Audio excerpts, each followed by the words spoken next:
से उन्हें नजर आया कि वो निकलने वाले हैं और उसके बाद जब निकले तो सबसे पहला बयानिया था कि अमेरिका ने सब कुछ करवाया है, सारा कुछ, सारी साजिश अमेरिका से हुई है। फिर उसके बाद खुफिया मुलाकातें अमेरिकन अहलकारों से, उनके चीफ मिनिस्टर रेड कारपेट पे अमरीकी सफ़ीरों को दावतें और खाने और उनसे गाड़ियां वसूल करते रहे। उसके बाद उन्होंने 75 लाख महीने पे अमेरिका से एक फर्म को हायर किया कि मुझे माफ़ी दिलवा दी जाए, मैं अमेरिका के अब पांव पड़ना चाहता हूं। उसके जब अमरीकी साजिश का बयानिया पिट गया तो फिर उसके बाद उन्होंने हमारे शहीदों पे हमला किया। हेलीकॉप्टर शहीदों पर पीटीआई के अकाउंट से हमला किया गया और पाकिस्तान की सलामती के साथ खेला गया। जब उन्हें पता चला कि वो भी काम नहीं आया, उस पर माफिया मांगी और कहा कि मेरा इससे कोई तल्लक नहीं है। फिर उसके बाद उनके chief of staff Shahbaz Gill ने बगावत का ऐलान कर दिया। वो बगावत के ऐलान को पहले लातल्की का इजहार किया, फिर जब पता चला कि तहकीकात में मेरे तक बात पहुंच जाएगी, क्योंकि सारी की सारी बगावत का ऐलान बनी गाला की लैंडलाइन से किया गया था। उसके बाद जब वो बयानिया भी पिट गया तो फिर उसके बाद IMF की डील, उस पर हमला किया गया, क्योंकि ये जानते हैं कि किसी भी मुल्क की सालमियत उसकी मईशत से जुड़ी हुई है। और पाकिस्तान तो जब इमरान खान छोड़ के गया तभी श्रीलंका की बातें हो रही थी। IMF की डील को सबोताश करने के लिए अपने वजीर खजाना तरीन की ड्यूटी लगाई कि इस पे हमला करो ताकि पाकिस्तान उठ ना सके। वो हुकूमत अगर नहीं जाती, हुकूमत को मैं नहीं घर भेज सकता, तो पाकिस्तान पर ऐसी चोट लगाओ कि पाकिस्तान ना उठ सके। जब वो भी बयानिया नाकाम हुआ तो उसके बाद फिर उसके बाद अफवाज के जो चीफ हैं उसकी अपॉइंटमेंट को फिर निशाना बनाया गया। फिर उसकी अपॉइंटमेंट को ब्लैकमेलिंग बनाने की कोशिश की गई।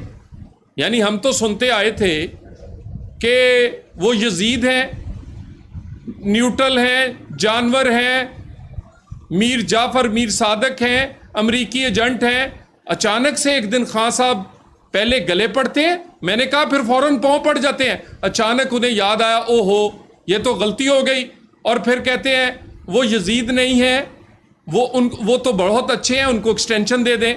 वो तो न्यूट्रल और वो मीर जाफर और सादक नहीं है, वो तो बहुत अच्छे हैं, उनको एक्सटेंशन दे दें, उनसे तो और काम लिया जाना चाहिए।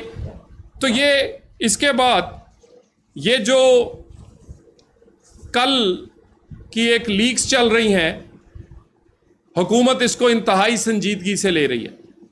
इस पर तहकीकात होनी चाहिए। ये नहीं हो सकता कि पाकिस्तान का प्राइम मिनिस्टर हाउस अगर सेफ नहीं है तो फिर पाकिस्तान का कौन सा बिल्डिंग या कौन सा दफ्तर है वो सेफ होगा। इसका मतलब है कि वहां पर होने वाली नेशनल सिक्योरिटी की मीटिंग्स का डेटा और बातें जो हैं वो बैनुल अक़वामी तौर पर बिका करेंगी, चौक और चौराहों में हुआ करेंगी। और वैसे जो लीक्स हुई हैं खान साहब, वो भी आपके लिए शर्मिंदगी का बायस है। हमारे तो घर की और निजी गुफ्तगू भी इतनी साफ है कि उसमें भी मेरिट का जिक्र हो रहा है, उसमें भी किसी को फेवर देने का जिक्र नहीं हो रहा, उसमें भी जिक्र हो रहा है कि कानून के मुताबिक सब कुछ होना चाहिए। इस निजी गुफ्तगू में भी ये नहीं कहा गया मरियम नवाज ने कि हीरे ले लो या मुझे हीरे दे दो और अपना काम करवा लो। इसमें तो नहीं किसी ने कहा कि बेटा अरसलान जो भी हम पर इल्ज़ाम लगाए, जो भी हम पर कोई बात करे उसको गद्दार बना दो। इसमें तो ये नहीं कहा गया कि तरीन पाकिस्तान की सालमियत पर IMF की डील पर हमला करके इसको ख़राब किया जाए, पाकिस्तान को श्रीलंका बनाया जाए। इन गुफ्तगुओं में तो ऐसी कोई बात नहीं। और मरियम नवाज तो हमेशा ही निशाना रही है इमरान खान तुम्हारा, डॉन लीग से लेके आज तक। यानी आज तुमने सिर्फ मरियम नवाज को निशाना नहीं बनाया, बल्कि तुम तो उसके बच्चों को, उनके बेटे की शादी हो या उनकी बेटी का कोई मामला, यानी तुम इस कदर कम ज़रफ़ हो कि दामाद जो कि पाकिस्तान और हमारे मुआशरे में इज्जत की जगह होते हैं, तुम उन पर भी बात करने से बाज नहीं आते। लेकिन हमें तो फ़ख्र है, मरियम नवाज को तो अपने हर रिश्ते पे फ़ख्र है, अपने वालिद पे भी फ़ख्र है, अपने बच्चों पे भी फ़ख्र है, और अपने चचा, अपने अजीज़ों, अपनी पार्टी पे भी फ़ख्र है, और अपने दामाद पे भी फ़ख्र है। और वो दामाद पाकिस्तान के बड़े इंडस्ट्रियलिस्ट हैं। वो मरियम साहिबा से अजीज़दारी से पहले से वो बहुत बड़े कारोबारी हैं। और इमरान खान, क्या तुम भी अपने दामाद का नाम ले सकते हो? तुम तो आंखें नहीं मिला सकते जब बेटी की बात होती है। तुम तो अपनी बेटी का नाम नहीं ले सकते, दामाद का क्या नाम लोगे? और हमने तो नहीं कहा कि कोई ज़मीन दे दो और अपना काम ले लो, कोई हीरे दे दो और नोटिफिकेशन करवा लो, कोई कानून बदल लो और अपना काम करवा लो। और यहाँ पर तो मरियम साहिबा ने किसी मुसलमान मेयर को छोड़कर किसी यहूदी साले को कैंपेन करने का फैसला तो नहीं किया। हमारे तो रिश्ते भी काबिल फ़ख्र हैं, और इस गुफ्तगू में भी मेरिट की बात की जा रही है। मगर बात यह है कि ये कौन कर रहा है, ये सवाल है। वज़ीर आज़म हाउस को निशाना कौन बना रहा है? क्या ये इमरान खान की वही खलाई बाकियात हैं जो इमरान खान को इक़्तिदार में लाई, जो इमरान खान को हुकूमत करवाती रही, जो इमरान खान के घर जाने से अब परेशान है? ये बाकियात जो है, क्या ये खेल खेल रही हैं? क्योंकि इमरान खान आपको तो शहबाज शरीफ या पाकिस्तान की कामयाबी हजम ही नहीं होती। UNGA हो या SCO हो, SCO की कॉन्फ्रेंस भी आपके दिल पे लगी थी, जिस तरह शहबाज शरीफ वहां मरकज़े निगाह थे, और UN कॉन्फ्रेंस की भी आप पे दिल पे लगी है। ये दौरा भी कामयाब हुआ है। तो शहबाज शरीफ के UN के दौरे की कामयाबी के बाद आपको दौरे पड़ने लगे, और आपने अब एक और साइबर और लीक्स का हमला जो है वो किया है। लेकिन इसमें हमला करते हुए भी क्या कर सकते थे? बात तो वो है, ये तो जब तहकीकात होंगी तो पता चलेगा कि कितनी बात सच्ची है और कितनी तोड़ी मरोड़ी गई है।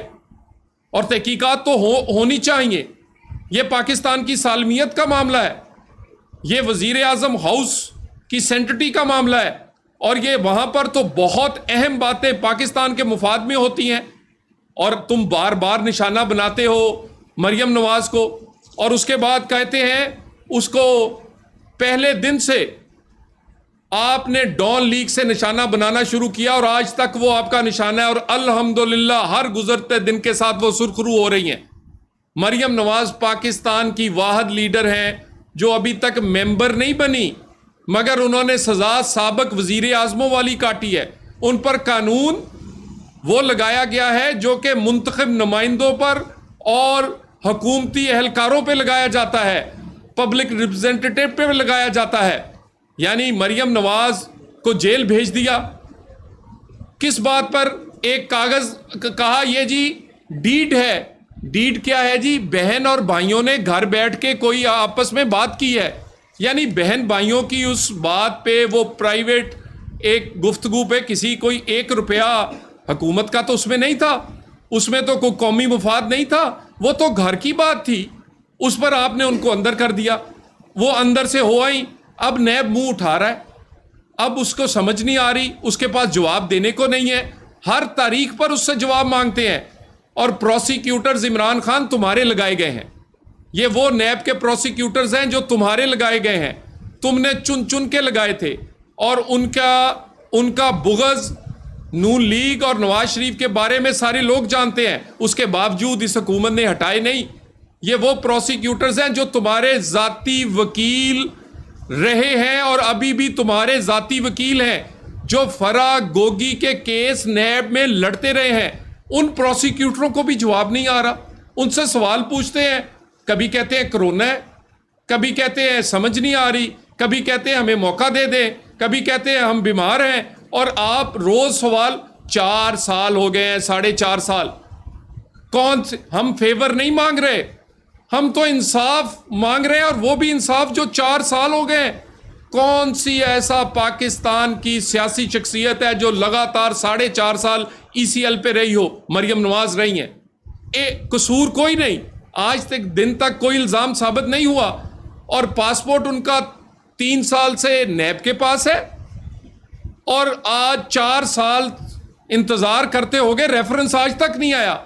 यानी इल्ज़ाम आज तक नहीं लगाया गया, पासपोर्ट पहले ले लिया गया है, ECL में पहले डाल दिया गया है। कौन सी आप हमें फेवर दे रहे हैं? फेवर तो मांग ही नहीं रहे। इंसाफ भी वो, और ये इंसाफ जो है ये भी इंसाफ के मुंह पर जो काले धब्बे हैं जो लगाए गए हैं नवाज शरीफ को हटाते हटाते, वो हटाने की कोशिश कर रहे हैं। मरियम नवाज को फेवर नहीं दे रहे। और मुझे ये बताइए, ये पासपोर्ट आपने क्यों नैब ने रखा हुआ है जब उनके पास वो रेफरेंस भी नहीं भेज सके? ECL पे क्यों डाला गया? उनको जेल क्यों भेजा गया? आप जितने फैसले निकालेंगे जो कि साकिब निसार के दौर के किए गए हैं, हर फैसले में बुग़्ज़ निकलेगा नवाज शरीफ के साथ। नवाज शरीफ का तो कुछ ना गया, वो तो आज भी सुर्खरू हुआ है। गया तो पाकिस्तान का गया, ओपा गरीब की रोटी गई। हमने कहा था मत सियासी अदम इस्तेकाम पैदा करें। मियाँ नवाज शरीफ को हुकूमत से निकालते निकालते सियासी अदम इस्तेकाम पैदा हुआ। 100 का डॉलर आज 250 250 का है। 32-35 का आटा गरीब आदमी का आज 120 रुपए का है। 52 रुपए की चीनी आज 130 रुपए की है। 140 रुपए का घी आज 540 रुपए का है। अदम इस्तेकाम, सियासी अदम इस्तेकाम की वजह से गरीब की रोटी भी जाती रही। किसने किया? साकिब निसार के फैसलों ने किया। नून लीग को निशाना बना के किया गया। किसको निशाना नहीं बनाया गया? एहतसाब, मंशियात, गद्दारी, और तो और आपने तो हमारे बच्चे भी नहीं छोड़े। हमारे दामाद, हमारे वो रिश्ते जो एहतराम के रिश्ते हैं, वहां तक इतने कम ज़र्फ हैं इमरान खान तुम। और उसके बाद निकला क्या है? बेटे से तनख्वाह नहीं लीजिए नवाज शरीफ ने, ये जुर्म निकला है उसका। यानी इतना बड़ा जुर्म, ताहयात नाहिली कर दी गई। बेटे से उसने क्योंकि तनख्वाह नहीं ली, और जिसने हीरे लिए हैं, जिन्होंने ज़मीनें ली हैं, जिन्होंने कई अरब वो जो UK से आए हैं वो खा गए हैं, इमरान खान उसका जो पूरा तोशाखाना खा गया है, जिसकी जेबें इसराइली और डॉलरों से, बैरूनी मुल्क के डॉलरों से भरी पड़ी हैं, वो खा गए हैं। वो आज के दिन तक सादको अमीन है। सदके जाऊं इस सादको अमीन में जो ना अपनी औलाद का हिसाब दे सकता है, ना अपने माल का हिसाब दे सकता है। वो आज के दिन तक सादको अमीन है। और ये बार बार निशाना बनाते हैं आप नवाज शरीफ को और नून लीग को, और खुसूसन मरियम नवाज को।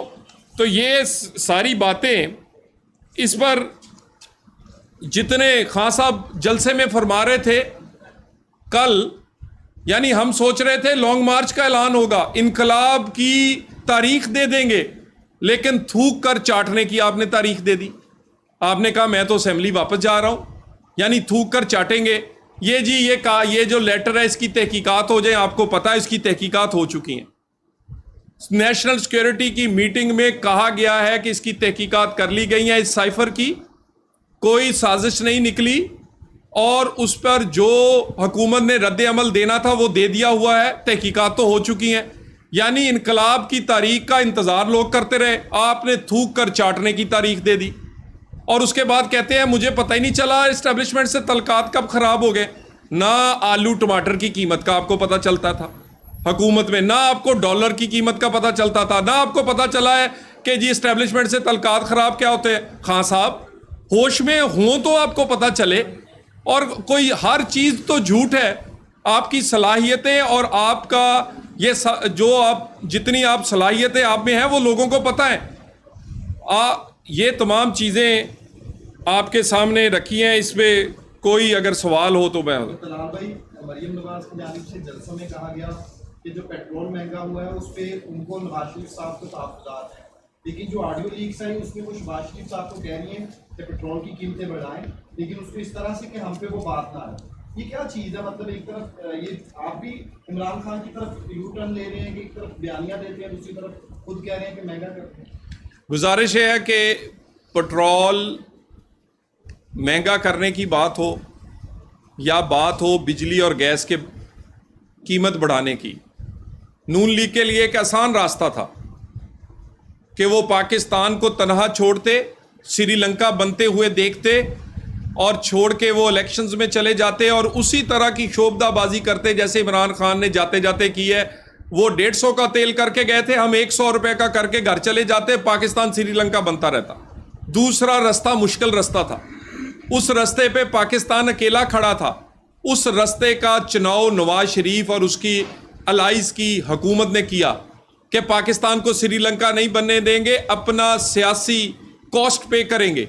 हमने अपनी सियासी कीमत दी है। इमरान खान की तरह शोबदाबाजी नहीं की, पाकिस्तान के मुफाद से नहीं खेले और इसको डिफॉल्ट होने से बचाया। कीमतें जो बढ़ाई गई हैं वो IMF के मुआहदे के मुताबिक बढ़ाई गई हैं। उसके हाथ और पाँव के अंगूठे शहबाज शरीफ के नहीं, इमरान खान के लगे हुए हैं। मजबूर हैं, हमें बांधा हुआ है हाथों पाँव से, ये जो इमरान खान बांध के गया है। वरना नवाज शरीफ के होते हुए तो आज तक वो जब भी आए हैं कीमत जितनी थी उतनी छोड़ के जाते हैं, नहीं तो रिलीफ देते हैं। हमारी तो सारी तारीख ही रिलीफ देने की है। अच्छा तलाल साहब, ये बताइएगा कि इसहाक डार साहब की वापसी का जो है वो प्लान है कि वो बताया जा रहा है कि अगले हफ्ते वापस आ रहे हैं, तो हुकूमत इस चीज़ को ऑन करती है कि मुफ्ता इस्माइल साहब फेल हो चुके हैं। इसहाक डार साहब की जो वापसी है, देखिए एक तो इसहाक डार साहब के सिर्फ लोग एक उनके जो किरदार का हिस्सा है उस पर बहस करते हैं कि वो वज़ीर ख़जाना है। बहुत अच्छे वज़ीर ख़जाना रहे हैं और उनकी कारकर्दगी ज़बरदस्त रही है और हमारे लिए काबिल फ़ख्र रही है।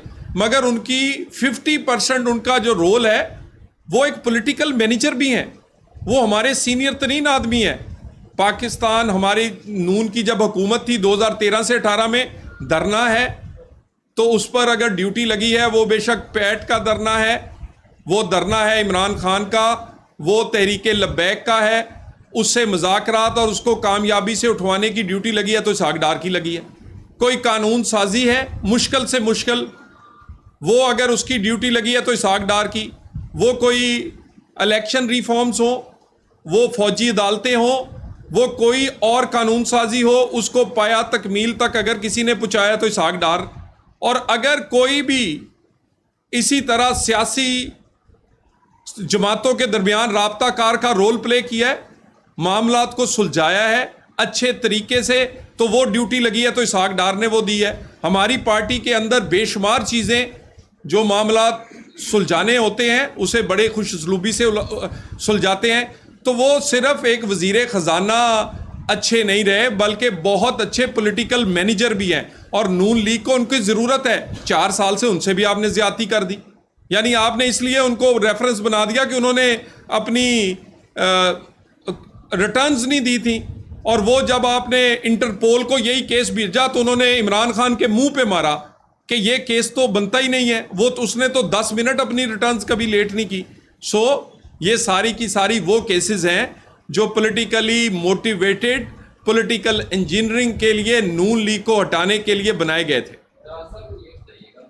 इमरान खान से आपके बैकवर्ड एस्टेब्लिशमेंट के जरिए राब्ते में बातचीत चल रही है या पीडीएम ने फैसला कर लिया है कि वो आ जाए, आप मुकाबला करेंगे?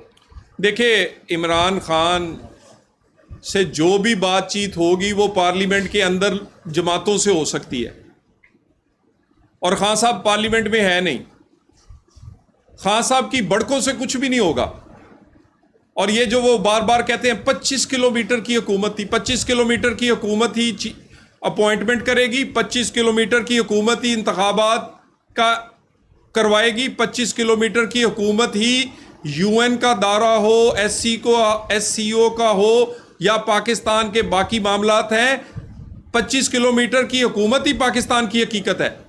सो इस हुकूमत को कोई आप कहें कि ज़बरदस्ती से इलेक्शन करवा लेंगे या वो कुछ बिल्कुल नहीं होंगे। इलेक्शन अपने वक्त पर होंगे और मुज़ाकरात सिर्फ पार्लियामेंट के अंदर होंगे। Thank you very much.